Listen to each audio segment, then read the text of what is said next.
Memang Manado ini pada puncaknya musim penghujan yang biasa tiap tahun itu pada bulan Februari, tapi ini tergeser di bulan Maret ini. Dan memang curah hujan yang begitu tinggi yang terjadi sehingga meluapnya Das Tondano dan Das Sawangan. Sehingga terjadi bencana di sepanjang Das Manado, Das Tondano dan Das Sawangan. Dan juga terdampak di Manado Utara. Kalau Manado Utara itu ada Das Sungai Telawaan. Yang Das Tondano itu kita bersyukur kita sudah ada bendungan kuil yang bisa mencegah. Tapi memang air curah hujan di daerah atas daerah Tondano sana cukup deras sehingga memang bendungan juga kelabakan, dan itu yang menyebabkan air agak naik di sepanjang Das Tondano. Dan Das Telawaan itu juga pemirsa tidak ada bendungan memang di atas, jadi memang sering terdampak. Itu kalau curah hujan tinggi itu Manado Utara, daerah Mahau sana sering terdampak karena tidak ada bendungan yang di atas yang bisa mencegah atau menghambat aliran air yang turun ke daerah Manado. Memang bencana banjir melanda Manado, yaitu yang sepanjang Das Tondano dan Das Sawangan, dan juga ada titik-titik longsor yang daerah ke arah Amurang, jalan Trans Sulawesi juga terdampak, sehingga tapi langsung koordinasi kita Bu sama balai jalan, sehingga langsung turun alat. Dan pada saat ini ruas jalan yang utama itu, karena memang yang ruas jalan itu jalan utama untuk transportasi pangan untuk masyarakat Manado. Jadi pada saat terjadi bencana, saya bersama Pak Gubernur Provinsi Utara, Majen TNI Purnawan Yulius Silvanus SE, langsung turun di daerah Mahakam, yang itu juga lewat Das Tondano, dan di daerah Mahau, yang langsung kita turun dan kita memberikan makanan siap saji pada saat itu kejadian terjadi air naik di sepanjang Das Tondano dan yang Manado Utara yang daerah Mahau. Jadi kita langsung turun dan kita memberikan bantuan, dan juga kita kolaborasi bersama-sama pemerintah Kota Manado, di mana Pak Wali Kota juga langsung turun yang pembersihan longsor di daerah ruas jalan ke daerah Sawangan, Palampa, langsung clear. Jadi kita kolaborasi bersama Badan Bencana Kota Manado.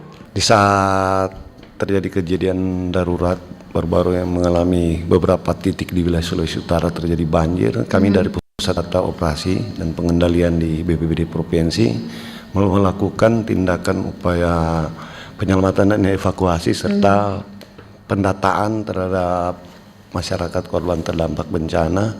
Karena data ini sangat penting, kami harus merangkum data dari kabupaten kota, karena dengan data kita bisa melakukan upaya-upaya penanganan dalam hal pemenuhan kebutuhan dasar.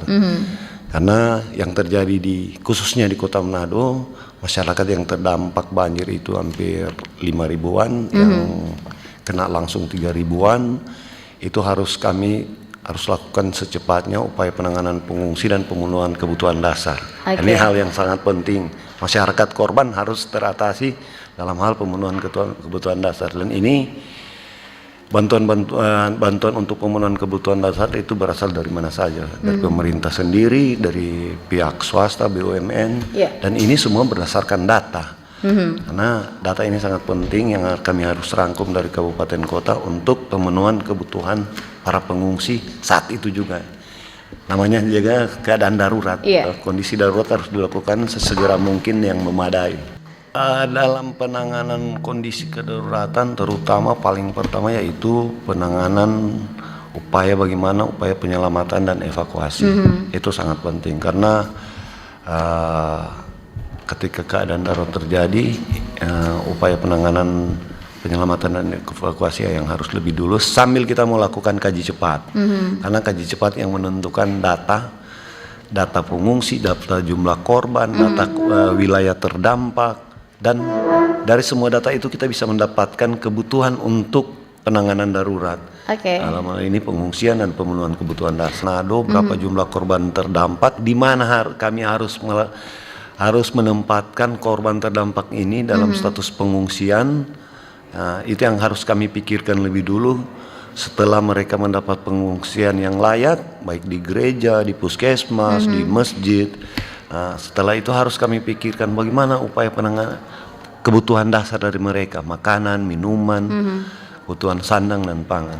Nah, karena memang prosedurnya listrik harus padam karena takutnya ada sengatan listrik kan, karena terjadi genangan. Kondisi malam itu memang ada hal-hal yang mungkin belum bisa tersentuh secara langsung, tapi kami dari BPBD Provinsi selaku tim pos pendamping, karena wilayah kejadian bencana ini ada di wilayah Kota Manado yang merupakan kewenangan dari Pemkot Manado, dan kami Provinsi, BPBD Provinsi mendampingi teman-teman pemerintah di Kota Manado dalam rangka upaya penanganan pengungsi. Memang kami akui ada beberapa yang mungkin belum tersentuh di saat malam itu, tetapi kami terus berkoordinasi dengan Pemkot Manado karena wilayahnya pemerintah Kota Manado kan. Dan pada kemarin hari Pak Wagub juga sudah turun ke beberapa lokasi, hampir 5 atau 6 lokasi, memberikan bantuan langsung kepada masyarakat. Kami minta juga masyarakat yang ada di sepanjang Das Tondano, yang demikian juga Das Sawangan untuk hati-hati, karena ini masih ramalan BMKG masih maksimal hujannya sepanjang bulan Maret. Jadi untuk lebih hati-hati, untuk waspada, karena alam tidak bisa ditaksir dan kita berusaha untuk membantu terus masyarakat. Dan kami juga hari ini bersama Dinas Pangan sudah mendata apa yang ada, dan secepatnya kita akan menyalurkan bantuan dari pemerintah Provinsi Sulawesi Utara. Himbauan bagi masyarakat dalam rangka mencermati kondisi alam di Sulawesi Utara, terutama di Kota Manado, karena berdasarkan perakiraan dari BMKG sampai dengan bulan April itu kita masih intensitas hujan dan sifat hujan masih menengah, bisa sampai dengan lebat. Jadi disampaikan kepada masyarakat yang berada di daerah rawan bencana, misalnya di bantaran sungai atau tinggal di wilayah perbukitan di lereng yang ada potensi tanah longsor, lebih peka lagi melihat kondisi alam. Apabila terjadi hujan sudah di atas setengah jam, sebaiknya menghindar dulu. Karena rata-rata kejadian orang korban bencana itu paling banyak, survei dari hampir 5-10 tahun berjalannya, orang yang meninggal akibat bencana itu rata-rata tanah longsor. Karena itu tanah longsor datang dengan tiba-tiba kan, sesaat. Jadi rata-rata orang itu meninggal karena dia tidak tahu bahwa kondisi belakang rumahnya itu yang ada lereng di atas 35 derajat itu sangat berpotensi untuk longsor. Jadi disampaikan kepada masyarakat apabila hujan yang cukup deras sudah di atas setengah jam, hampir 1 jam, ya sebisa mungkin menghindarkan diri dulu dari daerah yang terang rasa di situ ancamannya tinggi. Kalau yang tinggal di bantaran sungai juga rata-rata masyarakat sudah paham kalau hujan sudah di atas setengah jam mereka harus bisa mengevakuasi diri secara mandiri.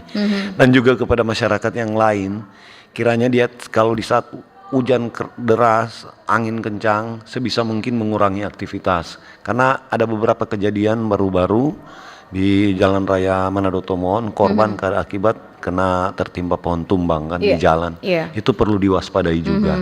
Karena dari hari Jumat kemarin itu di daerah wilayah kabupaten kota di Minahasa, di Bolmong, di Bolamondo Utara, Bolamondo Selatan, di Minahasa Selatan, banyak sekali kejadian tanah longsor yang diikuti dengan pohon tumbang. Pohon tumbang itu bisa jadi di jalan, di pemukiman.